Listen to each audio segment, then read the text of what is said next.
सोमनाथ मंदिर भारत के पश्चिमी तट पर सौराष्ट्र के वेरावल के पास प्रभास पाटन में स्थित है। भगवान शिव के 12 ज्योतिर्लिंग में से सोमनाथ पहला ज्योतिर्लिंग है। यह एक महत्वपूर्ण तीर्थ स्थान और दर्शनीय स्थल है। बहुत सी प्राचीन कथाओं के आधार पर इस स्थान को बहुत पवित्र माना जाता है। सोमनाथ का अर्थ सोम के भगवान से है। सोमनाथ मंदिर शाश्वत तीर्थ स्थान के नाम से जाना जाता है। पिछली बार नवंबर 1947 में इसकी मरम्मत कराई गई थी। उस समय वल्लभ भाई पटेल जूनागढ़ दौरे पर आए थे, तभी इसकी मरम्मत का निर्णय लिया गया था। पटेल की मृत्यु के बाद कन्हैया लाल मानक लाल मुंशी के हाथों इसकी मरम्मत का कार्य पूरा किया गया, जो उस समय भारत सरकार के ही मंत्री थे। यह मंदिर रोज़ सुबह 6 बजे से रात 9 बजे तक खुला रहता है। यहाँ रोज़ 3 आरतियाँ होती है, सुबह 7 बजे, दोपहर 12 बजे और शाम 7 बजे।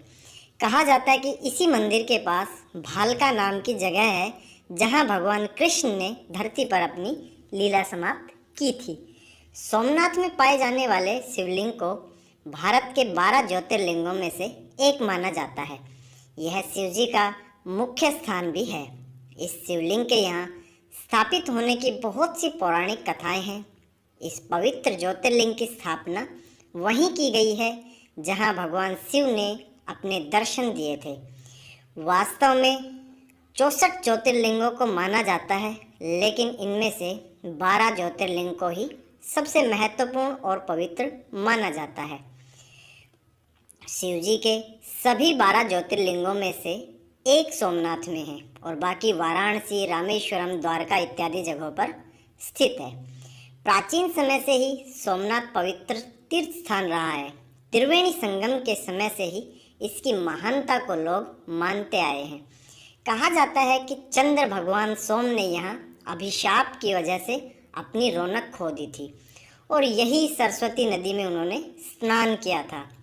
परिणाम स्वरूप चंद्रमा का वर्धन होता गया और वो घटता गया।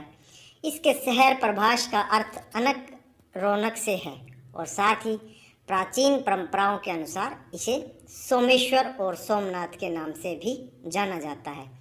जे गॉर्डन मेल्टन के पारंपरिक दस्तावेजों के अनुसार सोमनाथ में बने पहले शिव मंदिर को बहुत ही पुराने समय में बनाया गया था।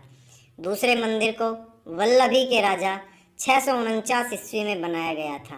कहा जाता है कि सिंध के अरब गवर्नर अल जुनैद ने 725 ईस्वी में इसका विनाश किया। इसके बाद 815 ईस्वी में गुर्जर प्रतिहार राजा नागभट्ट द्वितीय ने तीसरे मंदिर का निर्माण करवाया।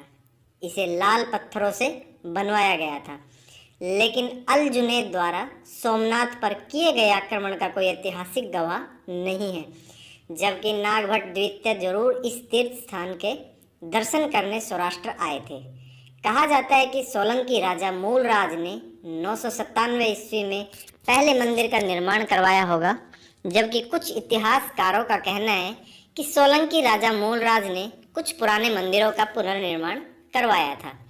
कहा जाता है कि कई बार शासकों ने इसे क्षति भी पहुंचाई थी, लेकिन फिर कुछ राजाओं ने मिलकर इस ऐतिहासिक पवित्र स्थान की मरम्मत भी करवाई थी।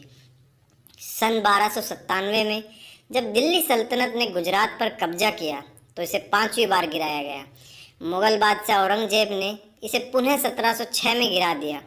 इस समय जो मंदिर खड़ा है उसे भारत के गृह मंत्री सरदार वल्लभ भाई पटेल ने बनवाया और 1 दिसंबर 1995 को भारत के राष्ट्रपति शंकर दयाल शर्मा ने इसे राष्ट्र को समर्पित किया। 1948 में प्रभास तीर्थ प्रभास पाटन के नाम से भी ये जाना जाता था। इसी नाम से इसकी तहसील और नगर पालिका भी थी।